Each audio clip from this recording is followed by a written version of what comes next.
Thanks very much, Tim.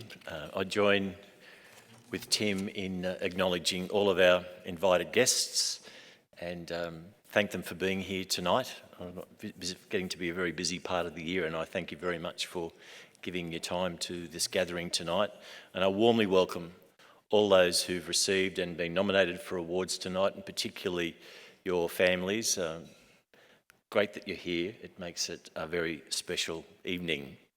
And I think it's been obvious tonight that we come together to honour a group of very special women and men. Women and men who have built their lives professionally and personally on commitment and faith and integrity and character. Last Friday night, exactly a week ago, at our Diocesan Student Sports Awards, we acknowledged our young student sporting champions. Amongst the hundreds of young people in attendance, I couldn't help but think, well, possibly the next group of Ash Bardys and Roger Federers, perhaps a Tiger Woods or two, an Elise Perry, or another Jonathan Thurston.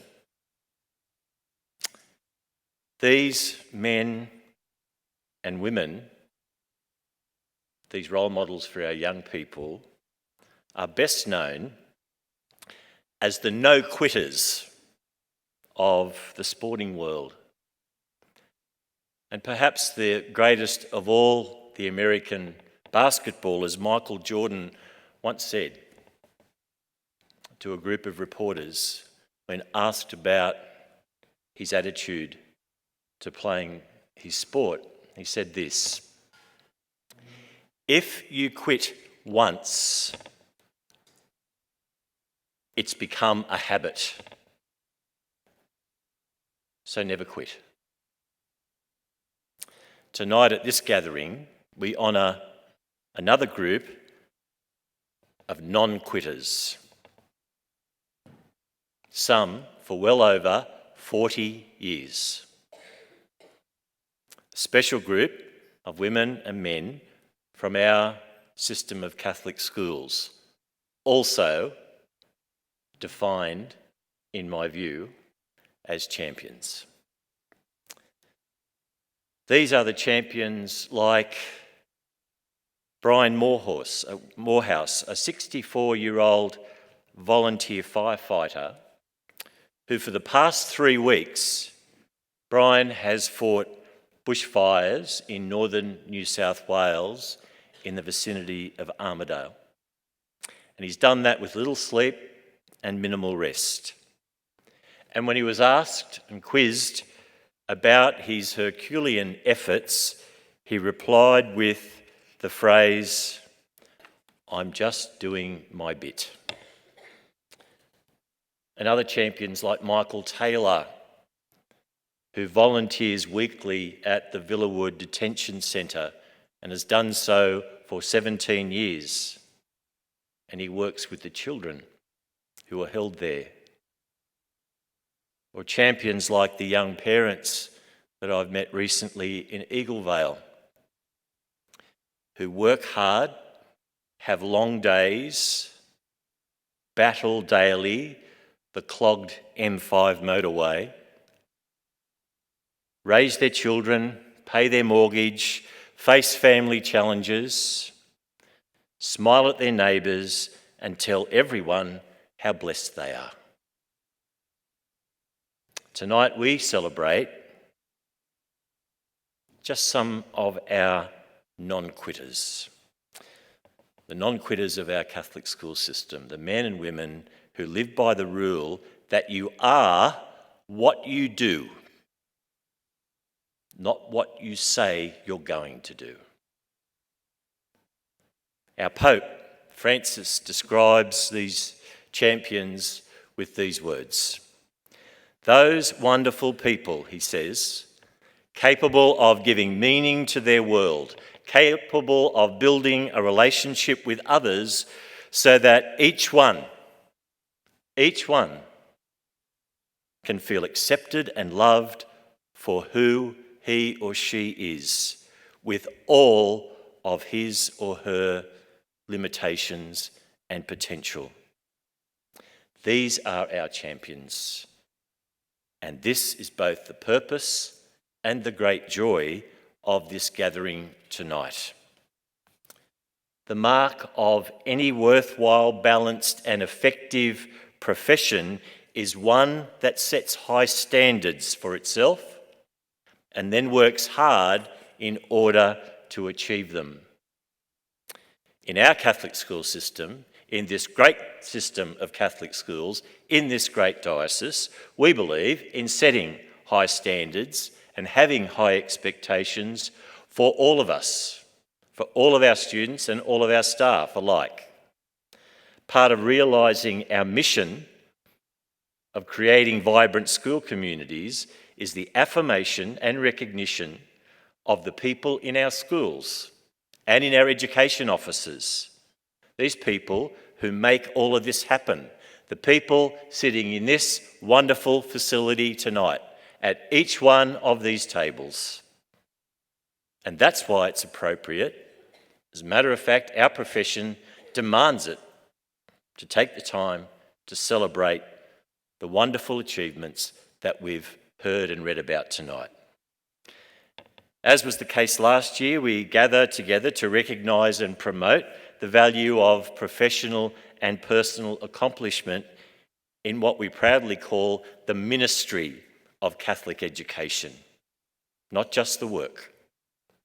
Tonight's Lighting the Way Awards are a fitting way to recognise all those involved in reaching such significant career milestones, and those who have provided outstanding leadership and dedicated service in a variety of fields, in a variety of ways, day after day, month after month, year after year, in our terrific Catholic schools.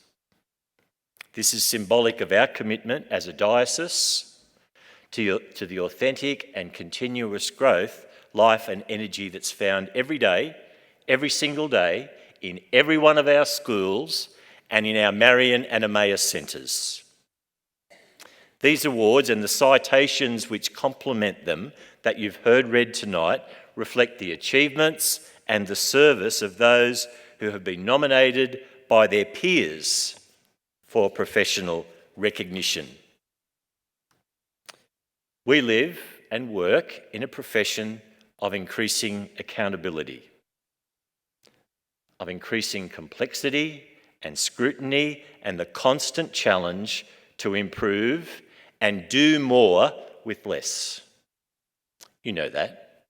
You see that every day in our schools. This economic view of the world sometimes sits uncomfortably and ill at ease with those of us who work in education. There is, however, no monetary figure that can be placed on the intellectual, physical, emotional, and spiritual well-being of a child.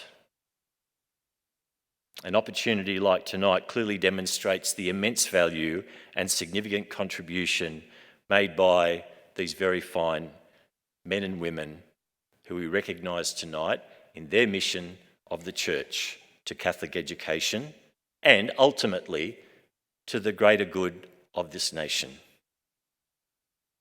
These men and women sitting here tonight, being recognised, are our champions. I have always believed that we have a mutual obligation as a profession to share the good news stories in our schools.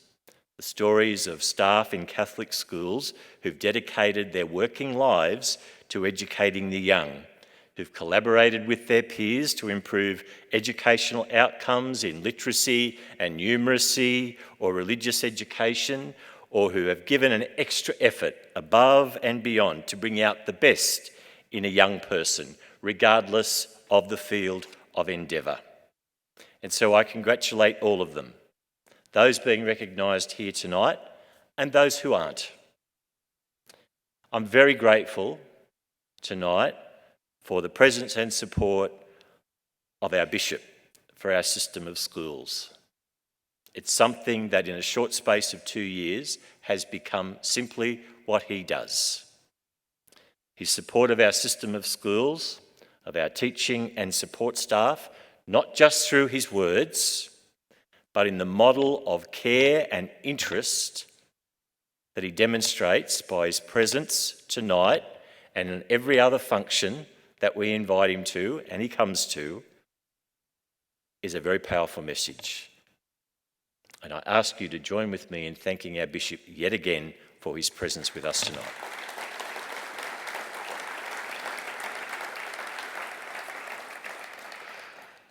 I express thanks to the Catholic Development Fund, Tim has already done that, for their ongoing support and their sponsorship, and to Tony Sanderson. Thank you, Tony, for your generous support of our Catholic schools in nights like tonight, but many other occasions. It's very much appreciated. I acknowledge all of our staff in schools and the Catholic Education Office for their untiring work and achievements in the interests of young people that we are privileged to care for and to serve.